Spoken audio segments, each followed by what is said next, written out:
Hello again. I know you're already really tired, so I'm not going to talk a lot, but I will try to highlight the importance of the data and evidence in women's entrepreneurship. I already made an introduction of myself. I'm not going to repeat. I just want to briefly say that I am very big supporter of the women's entrepreneurship, and I see it as not a social issue, but also crucial importance for the Georgia's economy to utilize this untapped resource we have at the moment. And why it's untapped, we will see. So from the beginning, I just want to give you a very brief introduction about this project I work and our team works, Women's Economic Empowerment, which is funded by the government of Norway, and we are implementing together with the different partners. And the main goal of the project is to unleash the economic power of women through ecosystem approach, and also we involve public and private organizations. And we work on three levels. Policy level, we mainstream, and I will get back to this triangle by the end of my presentation. We work on policy level to mainstream gender in programs and policy. Also, we work with private sector quite actively, and obviously we provide different support to women entrepreneurs and in general entrepreneurial ecosystem in Georgia. And today my highlight of my talk will be why it is important to have a data and how we approach this. We work a lot on research and analysis. Basically, this analysis work is the basis of our interventions and programs. And we see the importance to identify the right questions and then to collect the data and create the evidence, because evidence is something that support policymakers and all ecosystem players to identify what is the right way to approach the issue. So first, I'm not going to talk all this in details, just because I think most of you are very familiar about these numbers. But the truth is that when women given more opportunities, economic grow, there are more educational opportunities and better job quality. Also, the nutrition of children is increased, and basically there are lots of positive impact on the social side as well. But unfortunately, but it's like gender inclusion in economy, it's not just social or moral issue as well, but it has a huge negative effect on economy when you see that significant portion of the population is not engaged in the economy. And to states in a positive mindset and to focus on entrepreneurship, women's entrepreneurship is really good potential for a country economy. And there's prominent studies conducted with different organizations. Just highlighted few of the most, let's say, large studies that predicts the annual GDP grow in the best scenario and the best in region country scenarios. In case of the gender equality is achieved, there is additional value in GDP. For example, like from 12 to 28 trillion to GDP in global level, and in Eastern Europe and Central Asia, the GDP growth is predicted from 9 to 11% in case of the a best scenario, and also the best in the region scenario. And also there is another study by Boston Consulting Group. Also IFC had recently similar study that predicts 3 to 6% boost in GDP, global GDP, in case the number of women entrepreneurs and men entrepreneurs equal. Yet there is we have quite a way to go, because there is quite a huge gap per se, for example, in access to finance, which is one of the most acute issue for women entrepreneurs. You see that in EU, only 2% of VC funds go to all women-funded SMEs, and there is in 70% of SME case, there is a financing gap, and you see this number is quite significant. And also the seed funding. You know, the seed funding is one of the most important resource for SMEs to start up their work, and like only 11% of VC capital goes to women-led businesses in emerging markets. And but if you look at this, and like from the beginning, I've mentioned that unfortunately, the traditional ways how economy measures the growth, they are kind of quantifying only some like material factors that like access to finance and stuff, but like social factors are also important. And to analyze what is the what is the value of the women entrepreneurs and what we are losing is very easy to see from these statistics. And that's why until we don't have a data and until we don't have the real pictures, it's so hard to realize what we are losing. And the intuitive way, there's many other ways how to measure the gap, but intuitive way of measuring the gap in a women's entrepreneurship is to compare the number of female owned and male owned companies. And you see, and this is the gap in all, it is not only Georgia's issue, but this is the kind of issue worldwide, that you see that only 26% in business registry, there's only 26% point something SMEs that are female funded, and there is a share of business directors as well, and share of sole proprietors. There is a huge gap in all three areas. And also, this is kind of below average. Globally, this number is around 28 to 30%. And also, there's kind of good observation that, for example, number of SMEs in Georgia, newly registered SMEs, is 30%. And it's not just about percentage, but there is no growth. If you see the tendency of the male-funded SMEs, you see about 2-3% growth. However, for female-funded SMEs, it's just 1%, which doesn't change over the last 10 years, which is quite a long time. And then you can see what's the scale. Unfortunately, the largest portion of SMEs that are female-funded are in small scale. And this is also a big challenge because there is productivity gap, obviously. And these issues are so much highlighted when you see that more than 90% of active enterprises in Georgia we are SMEs. And basically, when you see what are the contribution to the country economy, you see they contribute almost 60% to private employment. Also, turnover is more than 40% and almost 60% value output in the business sector. And you see how much Georgian economy lose when they don't use the all resources of the people. And it's not about the percentage. It's not really right way to measure everything in percentages, but also you will see the characteristics of the women-led SMEs. And as it's observed, usually women-owned business represent less productive business sectors. And also, as I already demonstrated in previous slides, they are smaller in scale than male peers. And this is also a nice finding to mention, I think.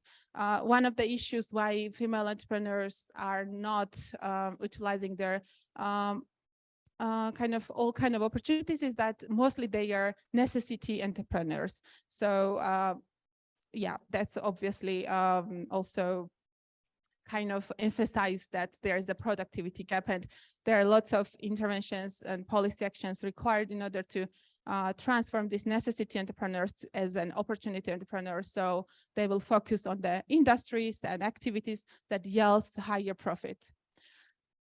What's this? Oh, I think I'm missing something here. because it should be a bit complex graph. But I was going to talk about WED assessment and our practice. Is it exactly the same in your slide? Let me, okay. I will describe very briefly. So these are not just Auro's promise. So at UN Women, we also obviously trying to create as much information as possible, as much evidence as possible. But that's why I can talk about AI and machine learning today, because we have really, really small scale of data, and we don't have wealth of time series data that give us huge opportunities to identify what our needs. However, with the cooperation of UN Women and ILO joint forces, basically, and we conducted the pilot Women's Entrepreneurship Development Assessment in Georgia, CRRC, National Statistics Office also, and few of international consultants were involved in. And the condition, there are 7 key framework conditions, and it should be here. And basically, I was not going anyway to describe all these key framework conditions, but the main idea of the WED assessment is first to understand what are the challenges of women entrepreneurs are facing, and also to develop solutions and action-oriented recommendations, because and to create evidence basically based on the findings. And what's the beauty of the WED assessments, in my own perspective, is that it does not focus on material constraints as only, such as access to finance, market, and so on, but it also incorporates the social factors. What are the challenges that magnifies the challenges of the female entrepreneurs, and these 70 subconditions really integrates all these findings. And I'm not going again to discuss details, but I will give you the scope of this and the process we followed.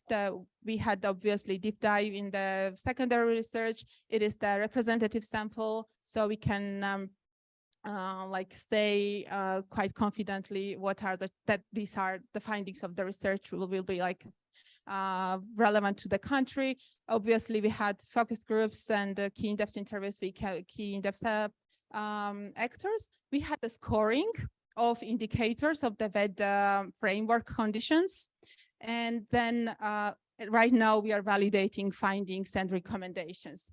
And these are the key constraints and the key framework, six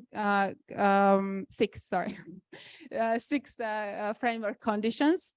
And you see that access to finance and access to business development services, and also access to market is the top 3 challenges. These are key 17 framework conditions that has been analyzed and mapped. I'm not going to discuss in details because we are currently validating findings, and we are open to share this report once we have a final report with all the stakeholder groups to give as much feedback as possible. But I just want to give you, when I was reading this report, what was the key highlights for me. So access to startup and scale-up finance, it's not surprise that it's a problem for all SMEs, including women, but what makes it more acute for women? So obviously, there are some issues. One of them is that they can't get loan because of the high collateral requirements from banks. And what causes this lack access to high collateral requirements? In most cases, inheritance and ownership is kind of problem for women as well. Like UNDP and UNFPA conducted the survey in 2019, if I correctly remember, and for 35% population think that inheritance is for men only. So basically, this is good indication this is kind of logical and good indication for policymakers to make an action for this issue. So primary care responsibilities. So there was a second issue for women entrepreneurs. They can't do their business, and they can't, while they're doing business, that also are like prime care they have the prime care responsibilities as their families. And at UN Women, first time in Georgia, our office conducted the time use survey. And this time use survey basically analyze what time women and men spend on care responsibilities. And basically, this is also an ongoing study, and it will be published soon as well. But in Georgia, women carry out 3 times more unpaid household work than men. And the consequences of unpaid work and on economy is another issue, and I'm not going to touch this issue. But this is a very good it gives very good understanding that women have much more responsibilities than their own businesses, and basically they're struggling to cope with this. And access to markets, technology, and networks. When we conducted this survey, like for business service providers, only 5% of the proportion we are female-led businesses. I talked about this triangle from the beginning. Now I just want to give you some ideas. I'm not saying that this is the best practice and everything should copy this practice, but I'm just sharing how we see the evidence, how we see to support the evidence-based planning on like 3-level policy, private sector, women entrepreneurs. So this is kind of cycle of the policy evidence planning, policy planning, how we see it, level which of disaggregated supply side and demand side data as well is very important. When we work with different actors from policy level, private sector, we are supporting them, we providing the technical support to integrate data collection in their organizations. For example, on policy level, we are conducting participatory gender audit for government organizations, and then we provide them technical assistance to mainstream their gender on level, including data collection. For example, we worked with Enterprise Georgia, and while they were not collecting gender-based data in different levels, in many levels, and now they are collecting all the information, and it's very good the base for long term. We also do gender impact assessments for different government organizations. For example, I have mentioned the inheritance law, and since it's a huge problem in Georgia, the access to ownership, we partnered with Public Registry, and we are working on gender impact assessment of legislative change on ownership rights. So, and this gender legislative change could, and that's the aim basically, to yield some policy changes. Yeah, private sector is something that we work quite actively. We are applying women's empowerment principles, which is UN Compact and UN Women Joint Initiative, and it implies the integration of private sector companies in the women's empowerment process, and also we are providing them the audit in the organization, and this is our also huge ambition now to motivate the private sector organizations to collect disaggregated data. For example, I don't know if you ever heard, but in the UK they just created this code, women's code, that NatWest is initiator of this code, and basically all financial institutions are collecting very detailed data about the loans they're issuing and every kind of information. So basically, based on this data, they're creating these products for women entrepreneurs. And it is also important to explain private sectors that it's not just a social project. It's so important to have a demand side data to understand what your customers need and why you have 70% gap, for example, in loans, gender gap in loans. And about this access to business and knowledge, yeah, on the women's entrepreneurship, we work directly for women entrepreneurs. We have different kind of groups those who just started businesses or those who want to start a business. We work a lot in regions, and yeah, we provide them business knowledge, access to finance, and it's kind of circle because we connect these people. We are trying to connect all these people. Yeah, thank you very much.